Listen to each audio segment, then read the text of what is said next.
은혜 받으실 하나님의 말씀은 야고보서 3장 17절에서 18절, 또 잠언 9장 10절입니다. 오직 위로부터 난 지혜는 첫째 성교라고, 다음에 화평하고 관용하고 양순하며 긍휼과 선한 열매가 가득하고 편벽과 거짓이 없나니 화평케 하는 자들은 화평으로 심어 의의 열매를 거두느니라. 아멘.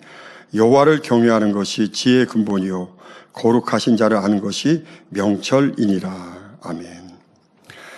임마누엘 성가대 찬양 후에 사랑하는 당장님께서 공부 잘하는 비결 7번째 귀한 말씀 증거해 주시겠습니다.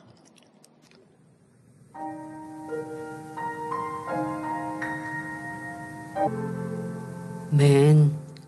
강단어나 소개합니다. 헌화자는 1대대 육교구입니다. 싱그러운 초록이 가득한 계절, 우리에게 베푸신 아버지 하나님의 무한하신 사랑에 감사드립니다. 또한 영혼들을 위해 눈물 어린 헌신으로 제단을 세워오신 원로 목사님의 은혜를 기억합니다.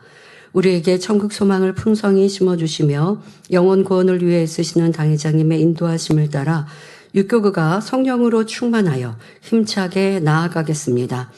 다가오는 새성전 시대의 귀한 주역으로 우뚝 서기를 소망하며 육교구 성도들의 모두어진 정성이 거룩한 단을 아름답게 꾸미는 향기가 되기를 원합니다. 네, 감사합니다. 오늘 저녁 예배 전 준비 찬양은 아동 주일학교에서 섭니다. 성도님들도 함께 은혜로운 찬양의 시간 되시기를 바랍니다. 사랑하는 성도 여러분, 지난 시간까지 공부를 잘하기 위해 필요한 조건 3가지를 살펴보았습니다. 첫째, 적절히 높은 지능지수. 둘째, 공부하기에 좋은 안정적인 학습 환경. 그리고 셋째, 잡념 없이 집중하는 능력이라 했지요. 마지막 4번째 조건은 자신에게 맞는 실질적인 공부 노하우입니다. 다시 말해 공부의 요령을 터득해야 합니다. 학습 태도나 방법을 교정해주는 전문가들은 때로 좋은 지능보다 공부의 요령을 아는 것이 훨씬 더 중요하다고 강조합니다. 따라서 공부를 잘하기 위해서는 나에게 가장 잘 맞는 방법이 무엇인지 찾아내고 그것을 실제로 적용할 줄 알아야 합니다. 그래서 우리 부모님들도 너 왜 공부 안 하니? 좀 좋은 성적 가져라 라고만 얘기하지 마시고요. 내 자녀의 지금 공부의 형태가 어떠하고 또 공부 실력이 어떠한가. 어떤 경우는 성실하게 책상에 앉아있기는 하는데 공부 실력이 늘지 않아요. 성적이 높아지지 않아요. 그럼 무언가 문제가 있겠죠. 지금 앞서서도 말씀드린 잡념에 많이 빠지는가 그런 경우도 있지만 기초가 너무나 부족해서 안 되는 경우도 있고요. 어떻게 공부해야 할 줄 모르는 경우도 있어요. 그럴 때는 우리 부모님들이 살펴주셔야죠. 이 아이를 어떻게 도와줘야 할까? 라고, 그러면 그냥 무조건 그러면 나는 뒷바라지 잘해요. 우리 아이에게 좋은 학원도 보내고 있는데요. 라고만 할 것이 아니라 이 아이의 수준에 잘 맞는 학원인가? 그것을 지금 아이가 터득했는가? 뭐라고 하기보다 함께 머리를 맞대고 또 우리 학생들도 자기 것이니까 공부하고 성적은 결국 내 것이거든요. 그러니 스스로도 지금 말씀드린 대로 자기의 문제도 알고 내가 어디서부터 공부해야 되고 또 어떤 것은 고쳐야 되고 어떤 것은 또 전문가의 도움을 받든 선생님에게 도움을 받든 해야 한다라는 것도 스스로가 생각해야 하고요. 그리고 고민해서 부모님과 함께 문제의 근본부터 해결해 가면 좋겠습니다. 요즘은 입소문난 공부 노하우와 전문가들의 조언이 넘쳐납니다. 하지만 그중 나에게 맞는 공부법은 결국 스스로 테스트하며 찾아가야 합니다. 세상에서도 자기 주도 학습이라는 개념을 중시합니다. 이는 쉽게 말해 스스로 학습하는 것을 뜻하지요. 목표를 세우는 일부터 교재 선택, 학습 방법을 고르는 일, 그리고 결과에 대한 냉철한 평가까지 스스로 결정하고 주도해 나가는 것이지요. 처음에는 시행착오가 따르기도 하고 어려울 수도 있지만 장기적으로 볼 때 이렇게 스스로 길을 찾아갈 때 학업 성취도가 훨씬 높아진다고 합니다. 이제 기본적인 공부 노하우를 몇 가지만 살펴보도록 하겠습니다.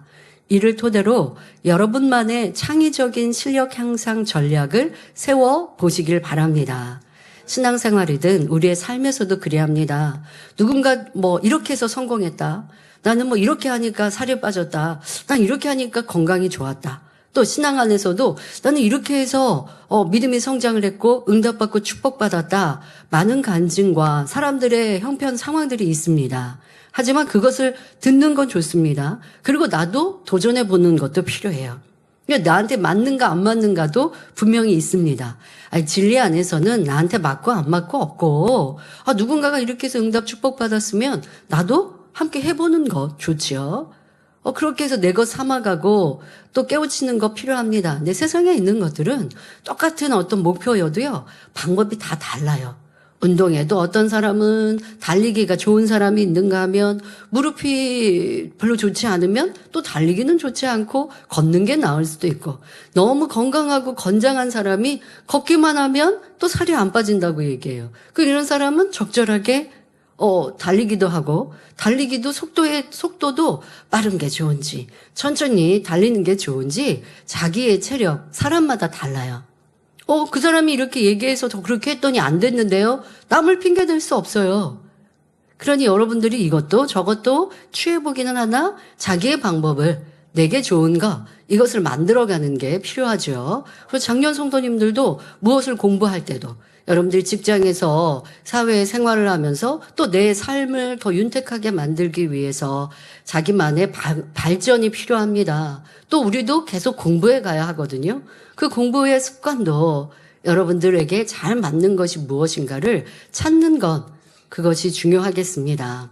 학생 여러분, 그리고 성도 여러분, 공부 노하우의 첫 번째는 바로 쉽고 재미있게 공부하는 법을 터득하는 것입니다. 사람들은 자기가 좋아하는 분야나 관심 있는 분야의 지식은 놀라울 정도로 잘 기억합니다.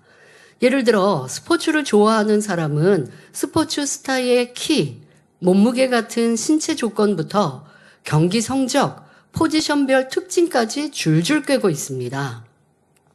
또 자동차에 관심이 많은 사람은 차종과 모델명은 물론 제조사와 배기량, 세세한 옵션 사양까지 전문가 못지않게 자동차 정보에 훤하지요.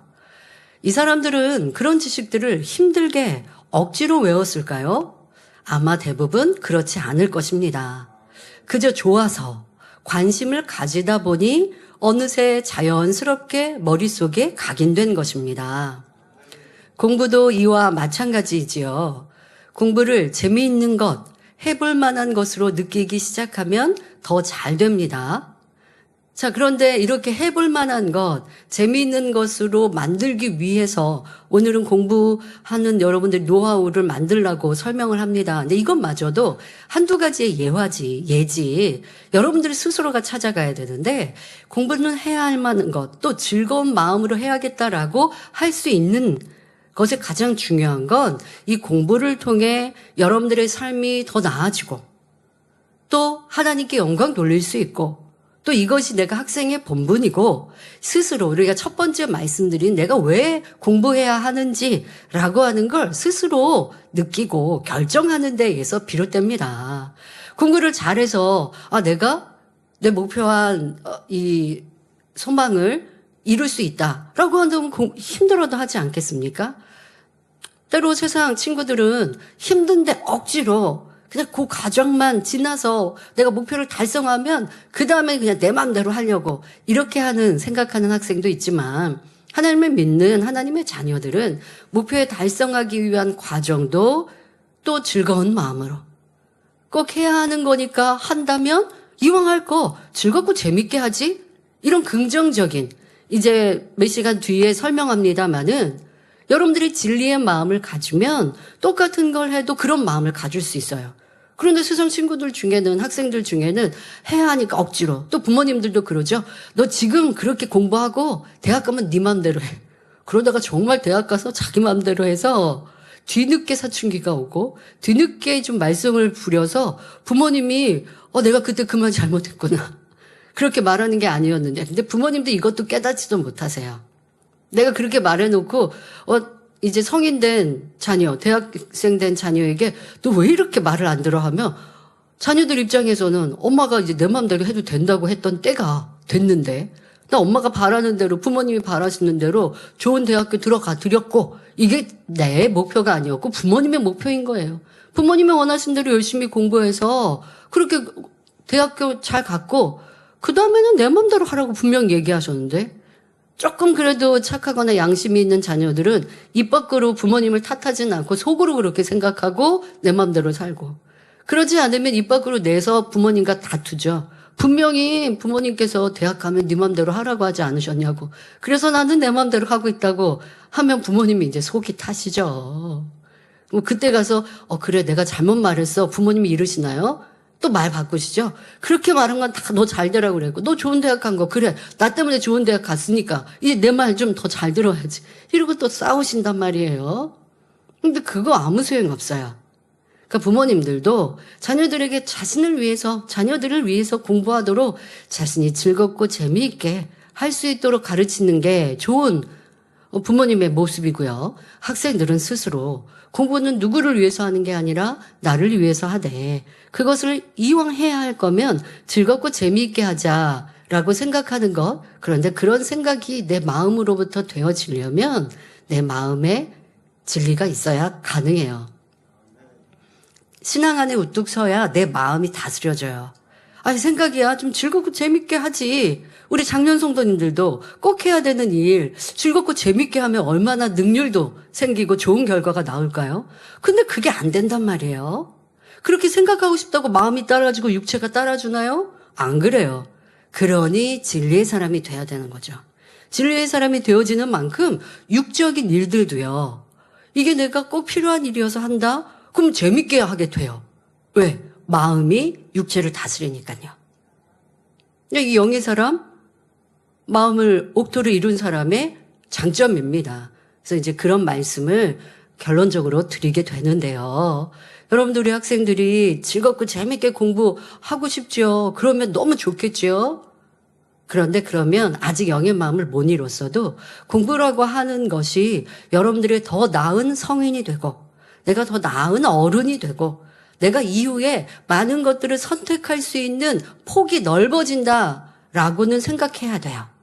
지금은 잘 모를 수 있거든요. 지금은 내가 그냥 자고 놀고 오락하고 친구들과 즐겁게 보내면 지금 즐거우니까. 근데 지금 즐거운 걸 선택하면 나중에 오랜 시간 아니 평생 후회할 수 있는 것. 그것을 막기 위해 지금은 학생은 공부할 때니까 공부에 집중해라 하는 것. 어른들의 잔소리가 아니고 어른들이 경험에서 나온 평균 값을 얘기하는 거예요. 우리 부모님들은 어른들은 아멘 하시죠. 학생들이 그걸 이제 깨달으면 좋지만 경험하지 않으면 이게 깨달아지지 않아요. 그런데 지혜로운 우리 만민의 학생이라면 그걸 여러분들이 잔소리로 생각하지 말고 스스로의 여러분을 위한 말이라는 걸 꼭 명심하고 한번 생각해 보시라고요. 그 스스로가 답을 내려서 공부를 해야 하는 거는 맞는데 이왕 할 거면 즐겁고 재밌게 하자라고 마음을 먹고 그러기 위해서 즐거운 재미있는 방법들과 공부 노하우를 만들어 가시라는 겁니다. 그런데 즐겁게 하지 않고 지루하고 어려운 것이라고 공부를 그렇게 부정적인 틀에 생각하며 갇혀 있으면 아무리 애를 써도 공부가 잘 안 됩니다. 그러면 여기서 쉽고 재밌게 공부하는 법을 한 가지 소개하겠습니다. 여러분은 보통 암기해야 할 내용들을 어떻게 공부합니까? 그저 눈으로 책만 들여다본다고 해서 그것이 잘 외워지던가요? 그렇지 않습니다. 딱딱하고 재미없는 내용들은 머릿속에 쉽게 심기지 않습니다. 바로 이럴 때 느낌을 활용해 보시기 바랍니다. 어떤 것을 보고 들을 때 강한 느낌을 가지면 그것이 오래 기억에 남는다고 말씀드렸지요. 이처럼 느낌은 지식을 우리 기억장치에 깊이 심는 중요한 작용을 합니다. 비즐리의 느낌은 잡념을 만드는 주범이지만 바람직한 느낌은 오히려 공부에 도움을 줍니다. 특히 암기하는데 잘 활용하면 딱딱하고 재미없는 내용을 쉽게 암기할 수가 있습니다.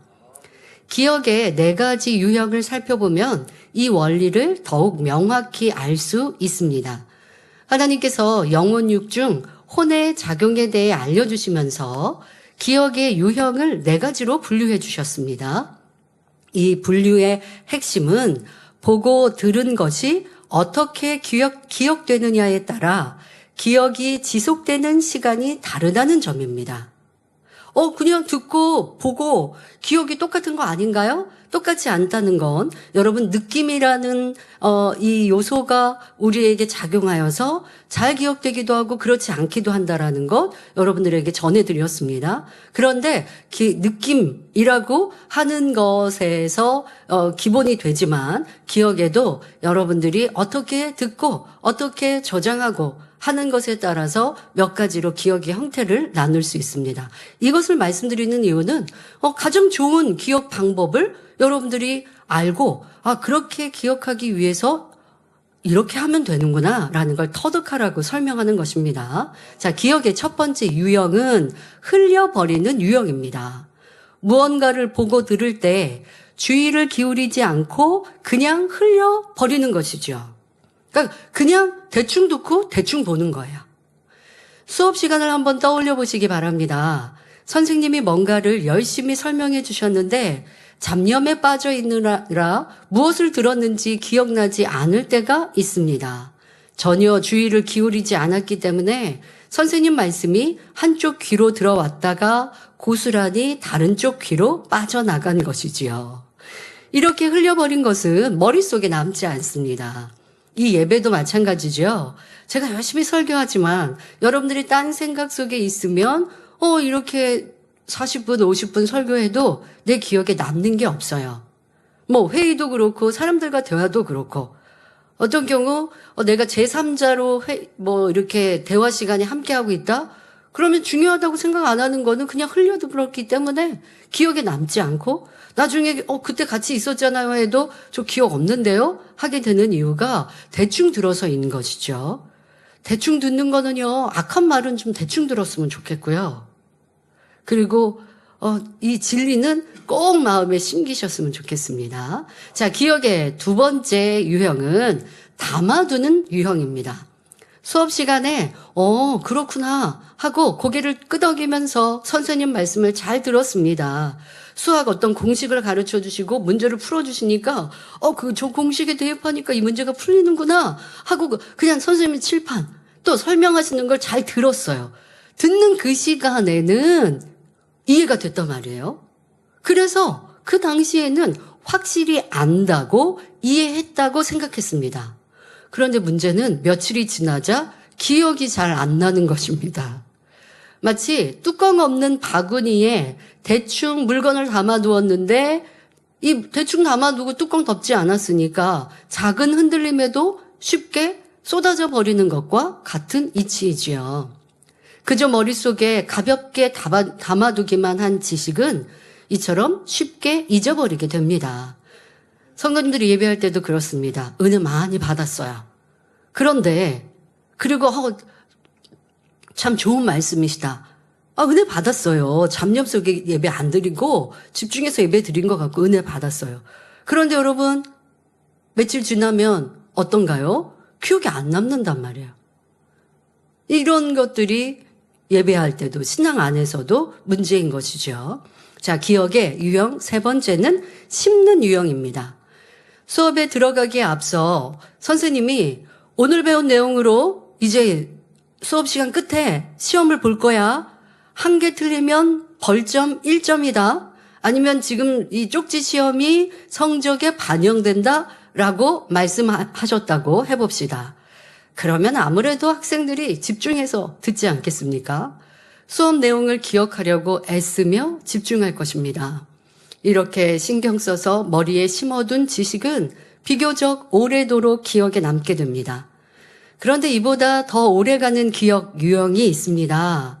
바로 넷째, 머리와 마음에 심는 유형입니다.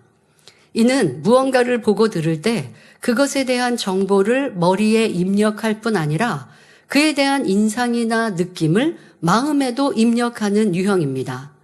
예를 들어 수업 시간에 여러분이 아주 좋아하는 선생님이 수업 내용에 대해 질문을 하셨습니다. 마침 예습을 해서 정확한 답을 말했고, 그러니까 내가 말을 했어요. 그리고 선생님께 칭찬을 받았습니다. 그 순간 얼마나 벅차고 기쁘겠습니까? 이러한 문제와 내용에 대해서는요, 웬만해선 시간이 지나도 잊혀지지 않습니다. 그 이유가 무엇일까요? 정답이라는 지식을 머리에 입력했을 뿐 아니라 칭찬받으며 느꼈던 희열과 기쁨을 마음에 함께 심었기 때문입니다. 이렇게 사람이 단지 뇌, 즉 머리로만 무언가를 기억하는 것이 아님을 뒷받침해주는 의학적인 근거들도 있습니다. 그러니까 잘 기억하는 네 번째가 마음과 머리에 같이 기억을 하는데 이것은 느낌을 잘 활용할 때 가능하다는 것이고요. 우리 여러분들 기억하는 기억 장치는 뇌에 있습니다. 자, 그러면 뇌의 그 기억 장치를 관장하는 부분을 잘 활용하면 기억을 잘할까? 또 그것만은 아니라는 것을 사건들을 통해서도 알 수 있습니다. 불의의 교통사고로 기억을 관장하는 뇌의 부위가 손상된 환자 중에도 일부는 사고 이전의 일들을 기억한다고 합니다. 분명히 뇌에서 관장하는 기억 장치가 손상됐기 때문에 기억을 못하고 있어요. 못하는 게 맞는데, 그런데 기억을 하고 있더라는 거예요. 물론 모든 일을 다 기억하는 것은 아니고 강렬한 인상을 남겼던 일들만큼은 기억을 하더라는 것입니다. 자, 그렇다면 이러한 일들을 볼 때 사람이 기억장치만이 아니구나. 마음에도 담기는 게 있구나라는 것을 알 수 있죠. 자, 그렇다면 우리가 살펴본 기억의 4가지 유형 중에 공부한 내용을 암기할 때 가장 효과적인 유형은 무엇일까요? 바로 4번째, 머리와 마음에 심는 유형이지요. 세상 사람들도 이런 원리를 지혜롭게 활용하는 것을 흔히 볼 수 있습니다. 그 대표적인 예가 바로 연상 암기법입니다. 연상 기법은 딱딱하고 특징 없는 내용을 다른 무언가와 연관지어서 익숙하게 만들거나 강한 인상을 갖게 만드는 것입니다. 그 대상은 무엇이든 좋습니다. 주변 사물이나 사람을 떠올려도 좋고 시각이나 청각, 후각 등 우리의 오감을 총동원하여 그 느낌을 더욱 풍성하게 증폭시키는 것도 참으로 좋은 방법이 되지요. 낯설고 생소한 영어 단어를 외울 때도 이 기법을 활용할 수 있습니다. 자, 예를 들어 또 목 구멍, 그 안쪽이요. 또 목소리를 뜻하는 throat라는 영어 단어가 있습니다. throat, throat라는 단어가 있는데요. 저는 이 단어를 들었을 때 한국 대중가요인 트로트를 연상했습니다. 이 철자는 좀 달라요. 그런데 이 TH가 우리 한국 사람 발음이 잘 안 되면 자꾸만 T로 발음을 할 때 있잖아요. 그래서 이게 그냥 읽으면 트로트? 그런데 원래 발음에서는 트로트라고 발음을 하지만 이게 트로트하고 비슷하다라고 이제 생각을 하면서 보니까 트로트가 꺾는 소리도 있고 음의 떨림의 특징이 있잖아요. 그러니까 목으로 부르는 느낌이 있잖아요. 그러니까 이거 트로트를 그냥 우리 한국의 대중가요의 트로트랑 연결하니까 그냥 바로 쉽게 외워졌어요. 자, 이런 식으로 무언가 여러분들이 연상해서 암기하는 것은 재미도 있고 쉽게 습득하기에 좋습니다. 또 다른 팁은 단어를 외울 때 그 단어의 어원을 찾아보거나 연관된 단어, 파생어 등을 찾아서 함께 외우면 더 쉽게 기억할 수 있습니다. 혹시 다 외우지 못하더라도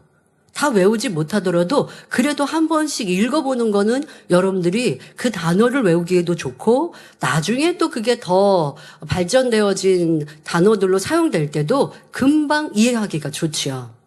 예를 들면 지금 말씀드린 트로트라고 하는 단어도요. 어떤 경우 서로 사람들이 크게 싸울 때, 세상 말로 하면 우리 대판 싸웠다라고 하잖아요. 그럴 때 사용되기도 하더라고요. 그럼 왜 그래요? 목소리를 높여서 싸우니까 그러지 않겠습니까? 이런 식으로 단어가 이게 어떻게 또 사용되지? 또 이 단어 목소리 이런 단어인데 따르게 더 파생되어지는 의미들도 있구나라는 건 여러분들이 이 휴대폰이나 컴퓨터로 찾아보면 예전에 영어 사전 보는 것보다 더 쉽게 찾을 수 있잖아요. 그래야 자기 것 되기가 좋아요. 그러니까 선생님이 말씀하신 거, 이대로 목소리 이렇게만 외우면 이게 잘 기억에 나지 않는데, 근데 내가 조금 더 적극적으로 공부하는 자세를 가지면 재미있게 공부하고 쉽게 자기의 것이 될 수 있습니다. 여러분, 여성도님들 눈 화장할 때 아이섀도우라고 얘기하죠? 영어로 아이섀도우라고 합니다. 근데 아이섀도우 할 때 이 섀도우가 그림자라고 하는 뜻의 영어 단어라고 합니다. 제가 우리 아라자매랑 길을 가다가 그림자가 이렇게 있었어요. 그림자는 영어로 뭐라고 그래요? 섀도우. 섀도우요? 그래. 섀도우, 아이섀도우 할 때 섀도우. 예, 그거예요. 그러니까 얼마나 바로 외워지잖아요. 그래서 제가 섀도우를 찾아봤어요. 이 휴대폰으로. 그랬더니 섀도우 할 때 이 그림자이지만 더 나아가서 사용을 하면 우리 한국말에 얼굴에 수심이 가득하다. 그래서 얼굴에 그늘이 드러워졌다라고 하잖아요. 이때도 섀도우를 영어로 쓸 수 있는 거예요. 그러니까 되게 재미있게 공부를 하고 있잖아요. 그러니까 이렇게 여러분, 우리 학생들도 그냥 시키는 대로만 끌려가는 게 아니라 자기가 더 적극적으로 공부하는 자세를 가지면, 지금 이거 영어 단어 외우는 것도 저에게는 팁입니다. 그래서 그냥 이 단어는 이런 뜻이에요 라기보다 내가 적극적으로 그것을 찾고 어디에 또 넓게 크게 사용되는지를 찾아봤더니 쉽게 내 것이 되더라라는 것. 그리고 요즘 한국 사회에서요, 영어가 여기저기에 많이 있습니다.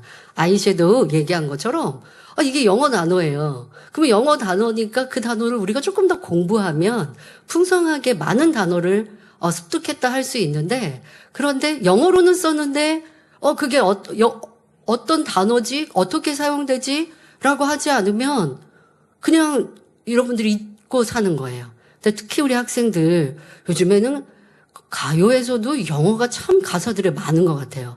그러면 내가 그것을 꼭 찾아보려고 한 건 아닌데, 요즘에 그렇게 들려지는 게 있다. 그러면, 이거는 무슨 말이지? 어떤 단어지? 라고 찾아보면, 내가 더 공부하는데도 즐겁게 공부할 수 있습니다.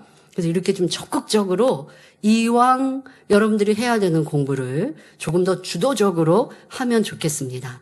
자, 또 입술을 열어서 소리내어 중얼거리며 외우거나 암기할 내용에 리듬이나 곡조를 붙여서 노래로 부르는 것도 여러분들이 쉽게 자기 것 되는 훌륭한 방법입니다.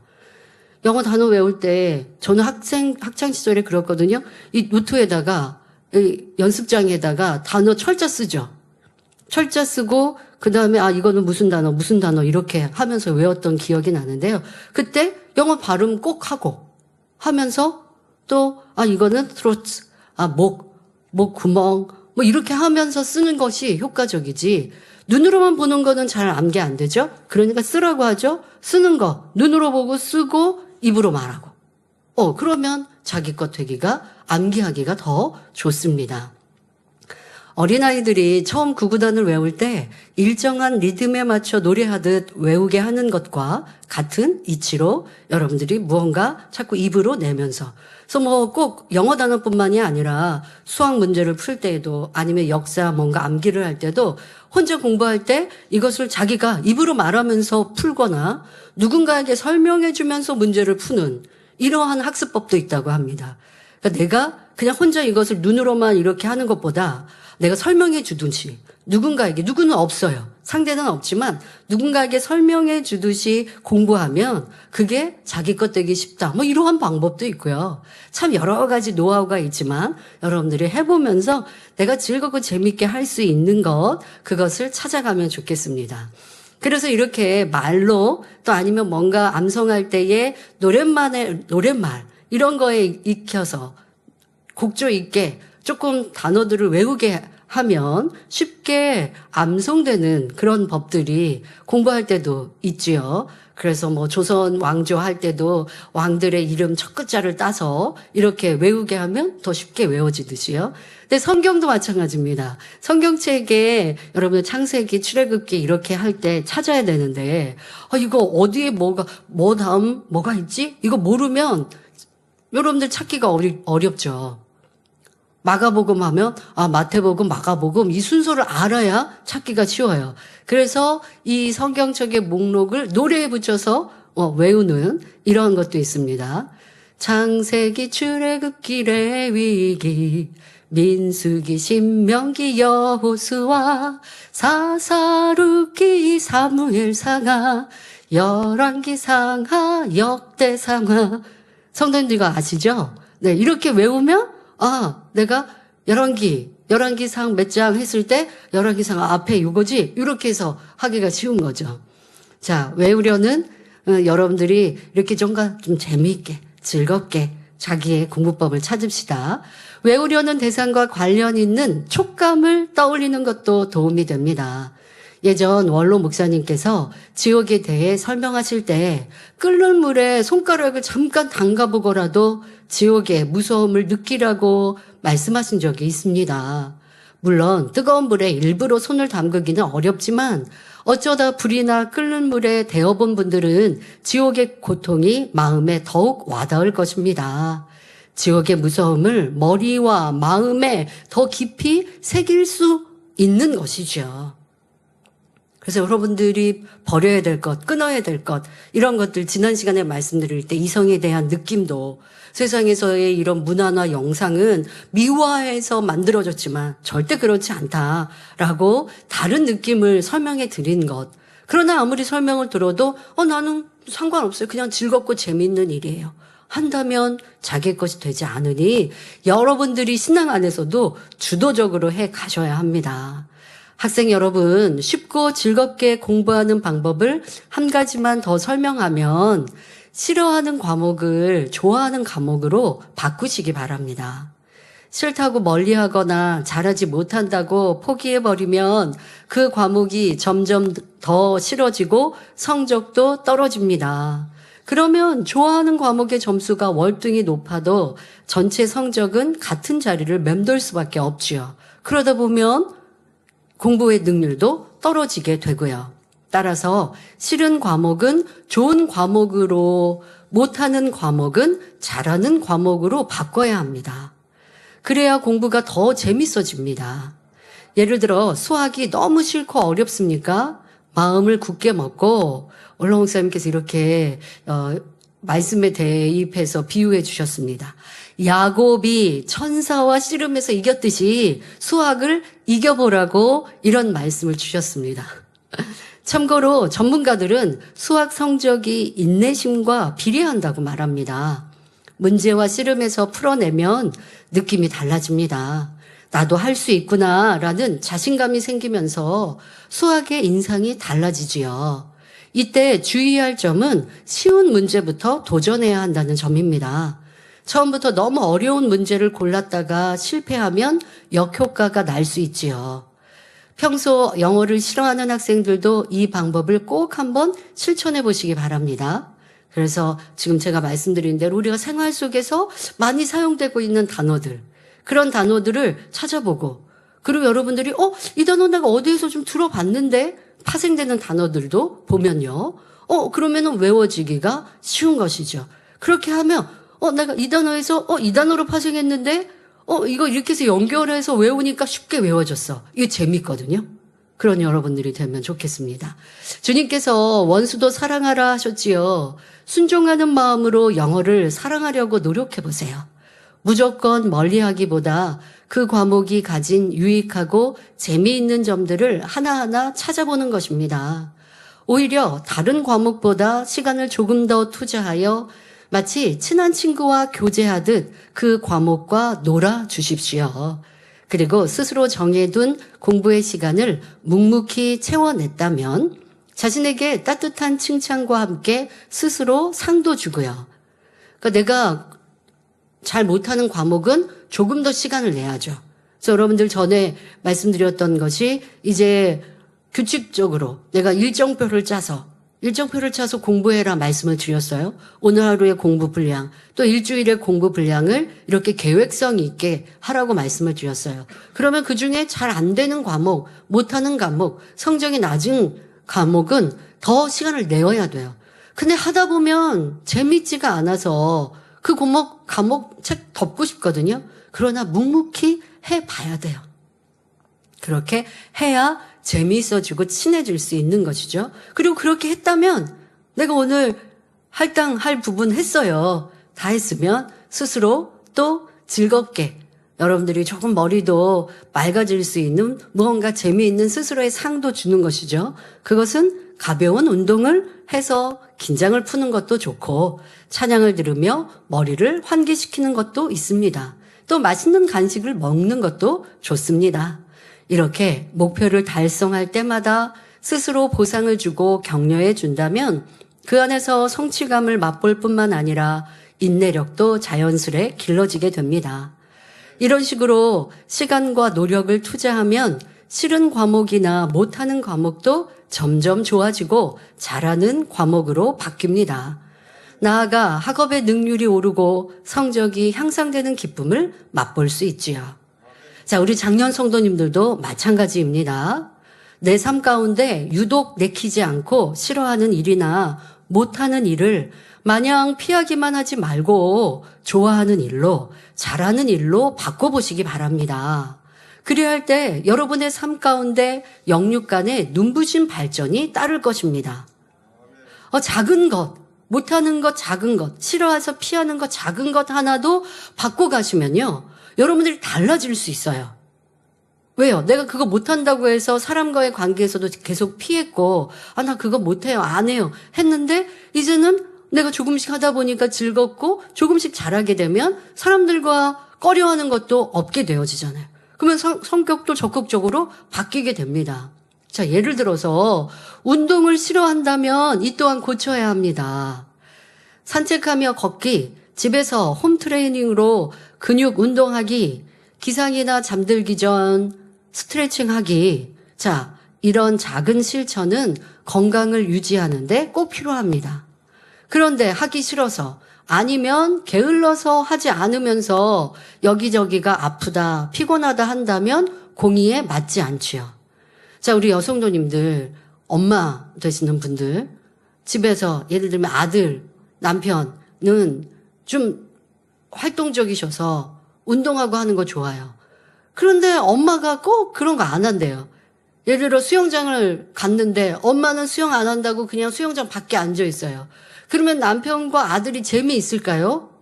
그럼 이거는 뭐예요? 자기 유익 구하는 거예요. 나도 재미없으면 안 할 수 있잖아요. 가족을 위해서 함께 하는 거예요. 내가 잘할 수 있는 것, 재미있는 것만이 아니라 가족이 함께 원한다면 따라주는 거예요. 그렇다고 무슨 가족이 저기 뭐 암벽타기 같이 이런 거 꼭 운동 실력도 없는 엄마한테 하자고 하진 않죠.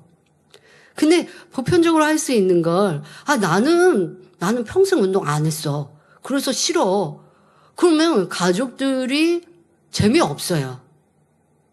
함께 따라주는 것도 가족 애를 위해서 필요한 거거든요. 그렇지 않으면 내 유익을 구하는 거. 여러분은 말씀에 자기 유익 구하지 않는 거 어디에 적용하십니까? 이런 데 적용하시는 거예요. 내가 맛없어도 상대방이 맛있으면 먹어줄 줄 알고, 내가 하기 싫어도 상대방이 하고자 하면 따라줄 수 있는 거. 이게 희생이고 그게 사랑이거든요. 가까이에서 가족에서부터 그래요. 자녀들에게는 너 공부 못하는 과목, 싫어하는 과목이 있어도 즐겁고 재밌게 해. 오늘 말씀드렸잖아. 이 야곱이 야복강가에서 천사장과 싸움한 것처럼 너도 한번 그렇게 실험해봐. 말씀은 하시고 엄마는 하기 싫다고 안 해요. 그러면 자녀들은 속으로 이게 다 영향을 미치는 거예요. 그런데 하기 싫어도 적극적으로 부모님들이 하는 것, 가정에서도 성경 보고 찬양 듣고 진리에 대화하는 부모님의 모습을 보면 그렇게 자녀들도 예쁘게 성장하거든요. 진리를 적용하는 가족과 진리를 적용하는 여러분이 되면 좋은 부모, 행복한 가정이 되는 지름길입니다. 이러한 것도 생각해 보십시오. 그거는 그냥 육의 것 아니에요. 세상 살아가면서 우리는 육의 일들도 하게 되는 것이고 그것이 육적으로만이 끝나는 게 아니라 분명히 육에 채워야 될 공의가 될 수 있는 겁니다. 자, 내가 해야 하는 육의 공의도 채우면서 하나님의 도우심을 구하는 것이 진정한 믿음입니다. 직장에서나 개인의 삶에서도 더 나은 자신을 만들기 위해 노력하고 공부하는 것이 필요합니다. 세상은 참으로 빠르게 발전해 갑니다. 그 안에서 필요한 것은 배우고 함께 성장해 가야 하지요. 그런데 노력하지는 않고 기도만 하면 어떻게 하나님이 도와주시겠습니까? 기도할 때는 축복해 주셔서 하나님께 영광 돌리기 원합니다. 세상에서도 머리 되고 꼬리 되지 않게 해주세요. 기도하지만 어떤 수고도 노력도 하지 않으면 하나님의 지혜나 능력을 받을 수 없습니다. 여러분, 세상에서 자기 발전을 위해 공부해야 하는 것들 분명히 있습니다. 공부하면 여러분들이 나중에 무언가에 도움이 되는 것 많이 있어요. 근데 지금 하지 않으면 나중에는 여러분들이 더 나은 삶을 살아갈 수 없는, 근데 지금 기회가 있을 때 찾아서 하시면 좋습니다. 그래서 우리 원로 목사님께서는 항상 세계 선교를 이루는 재단에서 내가 영어 공부해야 하는데 이런 말씀 하셨던 거 기억나실 거예요. 자, 이러한 것들이 있다면 우리가 시간을 많이 투자하지 않고 뺏기지 않는 데서 내가 조금씩 해가고 또 조금씩 자기를 발전시켜 가는 것. 또 우리 작년 성도님들도 내가 있는 곳에서 컴퓨터를 작업을 해서 나도 아르바이트를 하든 또 해야 하는 게 있으면 하면 도움이 되죠. 나 그런 거 못해요. 예전에 이제 우리 교회에서도 보면 신방 일지를 쓸 때 예전에야 다 종이 수기로 쓰는 거였죠. 그러면 종이 프린트물에다가 신방을 하신 주의종님들이 신방한 내용들을 적어서 제출을 일주일에 한 번씩 하십니다. 그런데 이제 이 시스템을 바꿔야 됐어요. 바꾸면서 컴퓨터 또 아니면 휴대폰에 어플을 만들어서 어플에다가 저장을 하는 것으로 바꿉니다. 그런데 그 바꿀 때 과도기가 있죠. 그러면 조금 이제 오래 대신 나이가 있지만 나는 이러한 전자기기에 익숙하지 않은 분들은 나 이거 못하는데요부터 나오시는 거예요. 근데 못하는데요 하면 세상에서 뭐라고 그럴까요? 못하시면 하지 마세요. 하지 말면 사명도 그만해야 되는 거예요. 내가 하고 싶은 것만 할 수는 없는 세상입니다. 영적으로도 마찬가지고요. 하나님 나라에서도 마찬가지고. 못하면 어떻게 해요? 도전하고 배우는 거예요. 그러면서 익숙해지고 따라가는 겁니다. 근데 여러분, 그래서 우리 원장님께서요, 뒤늦게 메일 보내는 거, 이메일 보내는 것도 배우신 적이 있어요. 세상은 이렇게 발전하는 내가 컴퓨터로 이런 것도 할 줄 모르면 되겠나. 그래서 나도 아이디를 만들어주세요. 이렇게 원장님 스스로 아이디는 못 만드시지만 아이디 만들어주면 그래서 저한테 뜬금없이 메일을 한번 보내신 적. 내용 말고 없었던 것 같지만 이렇게 해서 조금씩 발전하기 원하고. 또 우리 원장님께서 다니엘철에 인도하실 때 새 찬양 보급에 얼마나 노력하신 거 여러분들 기억하시죠? 젊은이들 찬양이라고 안 부르신 게 아니라 젊은이들이 충만하게 부르는 찬양이고 작년 성도님들도 부르면 은혜로운 가사일 것 같으면 나도 배우겠다고. 그리고 다니엘철에 전에 몇십 분 이렇게 일찍 나오셔서 코러스들은 이미 찬양 배워놓고 그리고 나도 따라 부르겠다고 하시고 성도님들께 보급시켜 주셨어요. 자, 이렇게 해가시지 않습니까? 그런데 우리 장로님 성도님들 나는 이제 배울 나이는 지났고 그냥 열심히 살던 대로 살면 되지 하시면 그냥 그렇게 되는 것이고 나를 계속 발전해 가면 때로는 손주들과 만날 때도 야, 우리 할머니 할아버지는 신세대 할머니 할아버지야. 우리랑 대화가 잘 통하는데 우리 마음도 잘 아시는데 하고 더 인기 있는 할머니 할아버지가 되고 또 여러분들의 삶도 더 윤택하게 되는 것이죠. 그래서 못한다 하지 마시고 계속 노력해 가면 좋겠습니다. 또 중요한 것은 사람의 관계입니다. 여러분이 부딪히고 힘든 상대가 있다면 이 또한 피하지 말고 선과 사랑으로 품기 위해 노력하시기 바랍니다. 저 사람과 나는 성격이 너무 달라서 저 사람은 너무 특이해서 나랑은 안 맞아.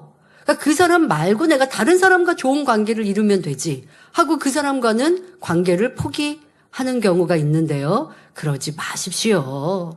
원수도 사랑하라 하신 주님의 말씀을 기억하여 저 사람을 사랑하는 것이 주님께 하나님 말씀에 순종하는 것이다 라고 생각하며 힘써 변화되시기 바랍니다. 학생들에게는 못하고 재미없는 과목도 노력하라고 가르치셔 놓고 여러분들 안 하시면 안 되죠. 우리 성도님들도 힘들고 어려운 대상이 있다면 화평한 관계가 되기까지 기도하며 섬기시길 바랍니다. 그리하여 주님의 마음을 담는 여러분이 되십시오. 학창시절 열심히 공부하지 않은 것에 후회만 하지 마시고요. 지금 주어진 성결의 기회, 좋은 천국을 침노할 수 있는 기회를 잘 붙드시길 바랍니다. 결론을 말씀드립니다. 사랑하는 성도 여러분, 학생 여러분, 빌립보서 4장 13절에 내게 능력 주시는 자 안에서 내가 모든 것을 할 수 있느니라 말씀하셨습니다. 우리는 주님 주시는 능력으로 무엇이든 할 수 있습니다. 하지만 그 능력을 받기 위해서는 우리의 노력이 있어야 하지요. 우리가 진리 안에 거하며 하나님을 의지하면서 노력하면 자신의 수고로 얻을 수 있는 결과와 비교할 수 없는 성과를 거둘 수 있습니다. 우리의 하나님은 지혜의 근본이시요 지식의 근본이시기 때문입니다. 그 하나님을 믿어 기도하며 노력함으로 세상에서도 하나님의 자녀답게 머리되고 칭찬받는 성도님들이 되시길 바랍니다. 그리하여 먹든지 마시든지 무엇을 하든지 하나님께 영광 돌리는 복된 성도님들이 되시길 주님의 이름으로 기원합니다. 가끔 제가 요 최근 몇 년 동안 성도님들께 운동도 좀 하셔야 합니다라는 말씀을 드리고 제가 했던 운동들을 설명할 때들이 있었습니다. 신년 만남 때 이렇게 곧잘 했지요. 근데 그러다 보니까 성도님들이 나를 좀 오해하시기도 하겠다 제 스스로 생각해 본 적이 있는데요. 저는 사실 운동을 안 좋아하는 사람입니다. 그래서 운동은 멀리 별로 즐겨 하지도 않았지만 뭐 학창 시절은 그냥 뛰어노는 거 정도, 그렇다고 막 소극적으로 집안에 앉아서 책만 읽는 이런 사람은 아니었고요. 그냥 뭐 친구들하고 뭐 뛰어노는 거는 좋아했어요. 그런데 이제 학창 시절을 지내고 하면서 뭐 제가 운동을 좋아해서 잘하는 것도 없었고 취미로 가진 운동도 없어요. 성인이 된 다음에는 운동을 취미로 갖거나 즐거워서 해본 거 없습니다. 단지 제가 운동을 할 때는 원장님의 강요로, 원장님이 운동 좀 해야 돼, 이런 말씀을 하셔서 원장님과 같이 운동을 의무감으로 했던 적은 좀 있어요. 그래서 뭐를 하더라도 길게 이렇게 뭐 하는 건 없어요. 뭐 해본 것들은 있습니다. 요가도 잠깐 해봤고, 수영도 뭐 학원에 가서 뭐 해보기도 했고, 뭐 이렇게 해서 해보기는 했지만 계속 제 자유의지로 즐겁고 재미있어서 한 것은 도리어 없었어요. 그러다가 이제 최근 몇 년 어간을 지내면서 내가 이렇게 그냥 운동도 규칙적으로 하지 않아서는 몸이 점점 피곤해지고, 내 몸이 피곤해지고 몸이 굳어서, 저도 뭐 그렇게 굳는 사람보다는 유연한 측에 좀 들어갔었는데, 이거는 뼈마디가 막 이렇게 굳고 해서 내가 힘들겠다. 내가 여기저기가 피곤하고 힘들고, 허리 아파, 여기 아파, 저기 아파, 이러겠다. 라고 하는 것이, 저도 육적으로는 나이를 먹지 않습니까? 그리고 또 상황적으로도 이게 피곤하거나 스트레스를 받는 여러 가지 육적인 상황들이 있죠. 그때 제가 더 느낀 거예요. 육체적으로. 왜냐하면 육은 피곤하니까 자꾸 집에 가면 누우려고 그래요. 누워 있었어요. 일어나면 또 피곤해요. 여기저기가 뻐근해요. 그러면 가족들은 중요한 일을 하고 힘든 일을 하니까 좀 안마도 받으세요 라고 하지만 저는 뭐 안마나 이런 거에 의지하고 싶지도 않고, 그런데 계속 그런 시간이 반복되는 거예요. 그러다 보니까 이건 또 안 좋겠다. 근데 제가 말씀드렸던 것처럼 2022년에 등산을 할 계기가 있었고, 등산을 하니까 내 몸이 피곤한데 내가 어떻게 등산을 하지? 이런 생각이었거든요, 처음에는. 그런데 하다 보니까 산에 올라갔을 때의 만족감, 내가 해냈네? 라고 하는 성취감, 거기에다가 하나님이 만들어 놓으신 자연 속에서 얻는 힐링, 그게 너무 컸어요. 근데 그건 아버지 은혜였던 것 같아요. 그렇게 하다 보니까 계속 제가 또 도전하듯이 어려운 산을 이렇게 도전을 했어요. 거기에서 오는 또 육체적으로도 강건해지는 일들을 경험하면서, 그래, 육적인 내가 공의 이런 것도 채우지 않고 피곤하고 힘들어, 내가 중한 일을 했으니까 스트레스를 받으니까 피곤하니까 나 어쩔 수 없어, 운동할 힘도 없어, 이러고 있었구나 라는 생각에 이제는 규칙적으로 운동을 해야겠다 라고 생각하고, 그래서 그렇게 규칙적으로 하고 있습니다. 그래서 또 이제 대상포진 온 다음에 더 규칙적으로. 그전에는 조금 그냥, 그런데 감사한 건 하니까 즐거워졌어요. 이제는 운동이 재밌다. 내가 운동을 또 못하는 사람은 아니었네. 아주 뒤늦게 깨닫게 됐고요. 그러면서 이제는 운동을 좀 즐겁게 하자라고 했지만 또 더 많이 좀 적극적으로 못했는데 대상포진이 오고 나서 이것도 내가 좀 더 적극적으로 하자 하고 이제는 열심히 좀 하고 있습니다. 그래서 여러분들도 육적인 것들도 또 그 외에 많은 것들을 저는 더 젊을 때보다 지금 더 도전하고 있습니다. 그런 여러분들이 되셔서 영육 간에 우리 자신감 넘치고 세상에도 뛰어난 만민의 모든 성도님들 또 우리 학생들이 되어주시길 기원합니다. 환자를 위해 기도합니다. 아픈 분들은 아픈 것 위에 손을 얹으시고 아프지 않으신 분들은 마음에 손을 가지고 가슴에 손을 얹고 기도받으시기 바랍니다.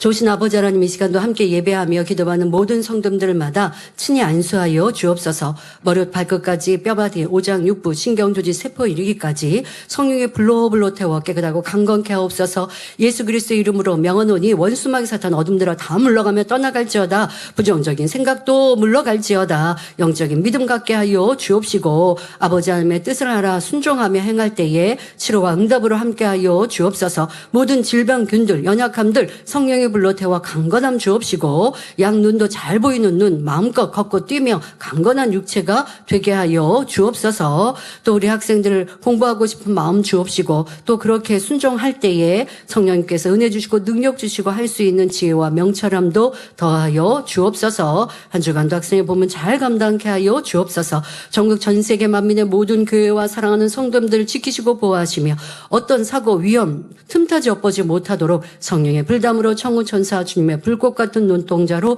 지켜 보호하여 주옵소서. 마음의 손 응답하여 주옵시며 가족 또한 직장 일터도 지켜 보호하여 주옵소서. 감사드리며 우리 주 예수 그리스도 이름으로 기도하옵나이다. 아멘.